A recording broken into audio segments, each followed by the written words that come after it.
We all know that force is required to move a stationary object, to stop a moving object, to change the speed, direction or the shape of an object. Let us have a look at this for better understanding. Try this. Take a brick and observe its length, breadth and thickness carefully. Generally, the breadth of a brick is twice its thickness and the length is twice its breadth. Fill soil up to 30 centimeters in a wooden crate. Make a layer of thick mud by pouring water into it. Place the brick gently in the mud. Remove it and observe. We can observe that the brick gets embedded, that is, goes inside the mud. Now, place it vertically, a little away from its earlier place and observe. We can observe that the brick embeds deeply in the mud. Why does this happen? It's because when the brick is placed horizontally, the area on which it rests is large and the brick sinks only a little. But when it is placed vertically, the area on which it rests is smaller and hence it sinks deeper.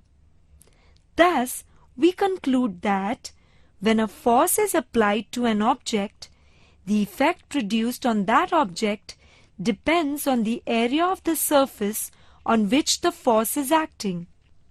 Force and surface area are inversely proportional. That is, greater the surface area, smaller is the effect produced by the force. Hope you all have understood the concept of force in a better way. So let us move on to the other important concept of pressure. Force applied on unit area is called pressure. That is, pressure equals to force on area. You might have seen people skiing on ice. They use long and broad planks due to which the effect of the force applied by the board is reduced and helps in skiing easily. Let us see the unit of pressure. The unit of force is a Newton. The unit of area is square meter. The unit of pressure is newtons per square meter. Thus, we see that pressure and surface area are inversely proportional. That is, greater the surface area, less is the pressure. Students, let us try to understand it by correlating it with a very simple example. You all might have hammered nail into the wall or any wooden plank, or might have at least seen somebody doing that. Which part do you hold on the wall and which part do you hammer? We hammer the flat head and hold the sharp tip on side of the wall. Can we do it the other way round? No, because the area of the flat head is greater while that of the pointed end is extremely small. So, force applied on the flat head is concentrated onto a relatively small area, producing greater pressure, and the nail goes in easily. The same principle is used in needles and knives to cut and pierce easily. Now, we have seen how pressure varies with area. But does pressure affect substances in the liquid or gaseous state? Let us try this. Take a plastic bottle. Pierce a hole into its side near its base. Fit a narrow glass tube of length 1 centimeter into this hole. Fit a piece of a thin rubber over the mouth of the tube and slowly fill the bottle with water. Observe. We can observe that as water collects in the bottle, the piece of rubber bulges and gradually grows bigger and bigger. Thus, we can conclude that water exerts pressure on the walls of the bottle. But the question is, why does the pressure increase even though the area of the tube remains the same? It is because the mass of the water increases. Therefore, the force increases and so does the pressure. Now, let us see in case of gases. Many a time you might have experienced the bursting of a balloon when you were just blowing it. Why does this happen? As you blow more and more air into a balloon, its size increases.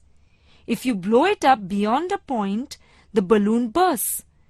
It means that like liquids, gases also exert pressure on the walls of their containers. Also, we get balloons of many different shapes. If air is filled in a round balloon, it takes a round shape, and if it is filled in a heart-shaped balloon, it takes that shape. Now, let us see in the bicycle. When you fill your bicycle tube with air, does the tube retain its tube-like shape throughout, or does it get a different shape near the nozzle?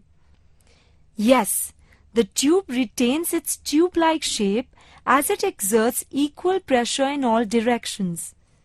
So, remember, air and water are fluid, that is, flowing substances. They exert equal pressure in all directions.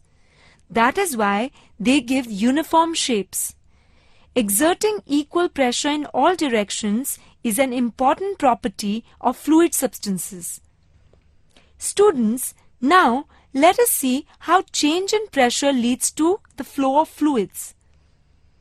Take two plastic bottles and join them near their base using a rubber tube. Close the tube with a clamp.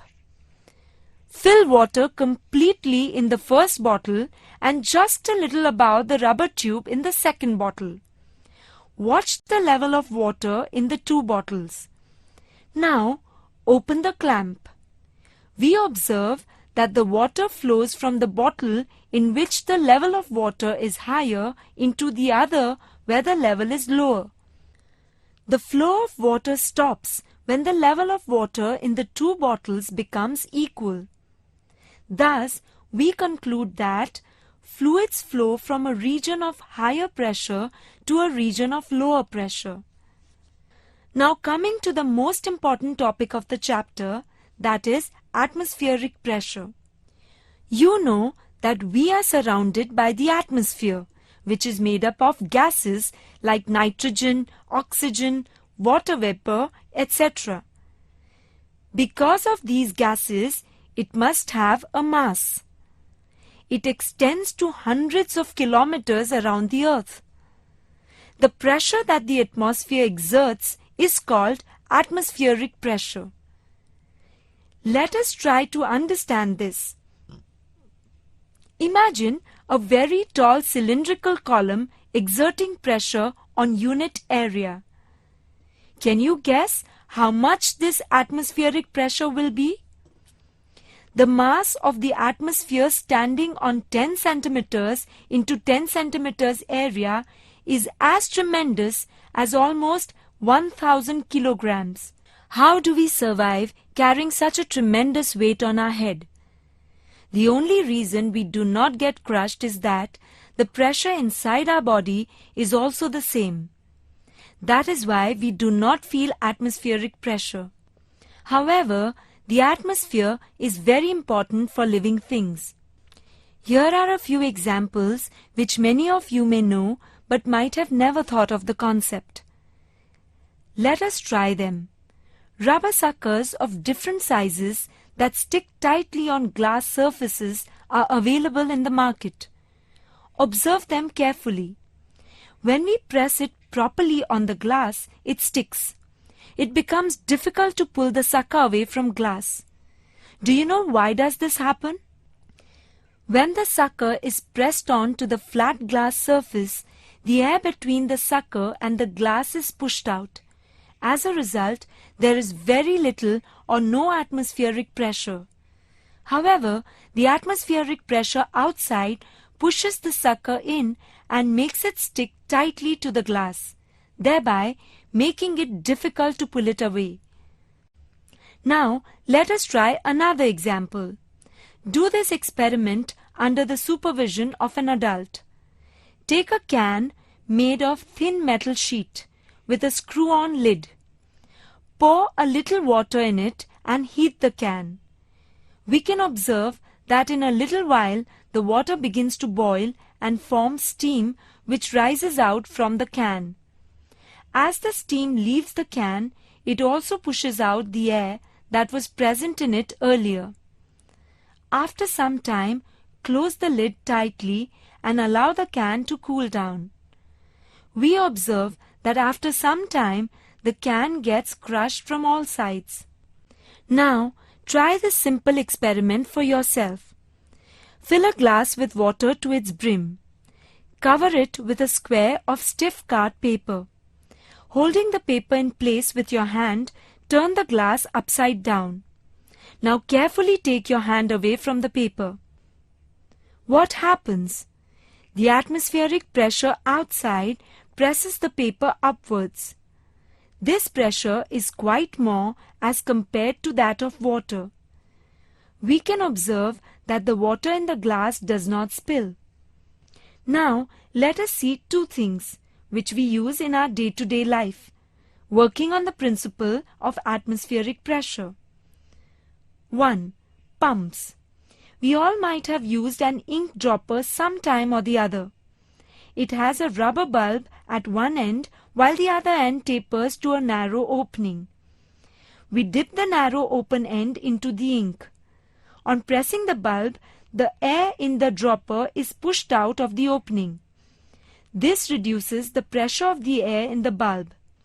There is atmospheric pressure acting on the surface of the ink in the pot. It pushes the ink into the dropper's tube. Now, we take out the dropper and hold its opening over the open barrel of the pen. When we press the bulb again, the ink in the tube is pushed out into the pen. How much ink collects in the dropper? Let us see. Ink enters the dropper till the pressure of the air in the dropper becomes equal to the atmospheric pressure outside acting at its tip. Since these two pressures are equal, the ink does not fall out of the dropper unless we press the bulb. Thus, we can say that the dropper is a kind of a pump. Now, let us move on to a very interesting example, the spray pump. The spray we use for spraying colors during Holi is also a kind of a pump. It consists of a plastic or metal cylinder with a narrow tube at one end and a lid at the other. Inside the cylinder is a snugly fitting piston which can be moved up and down with the help of a rod which passes through a hole in the center of the lid. Now, let us understand how it works. The narrow end of the pump is held under the water and the piston is pushed in up to the bottom. This pushes out all the air from the cylinder through the narrow tube. This reduces the pressure. Now, the piston is pulled up. The liquid fills into the part of the cylinder below the piston. The water doesn't fall out of the narrow end, as the pressure of the water inside is equal to the atmospheric pressure outside. To spray water or colors, the piston is pushed in. Under this greater applied pressure, the liquid gushes out of the narrow tube. Thus, we can say that the atmosphere around our body exerts pressure on it. Now, let us study about the air brakes. Air brakes are used in trucks, buses, trailers, railway trains, smaller vehicles, aeroplanes, etc. George Westinghouse invented it and used it for the first time in railway train on 5th of March 1872.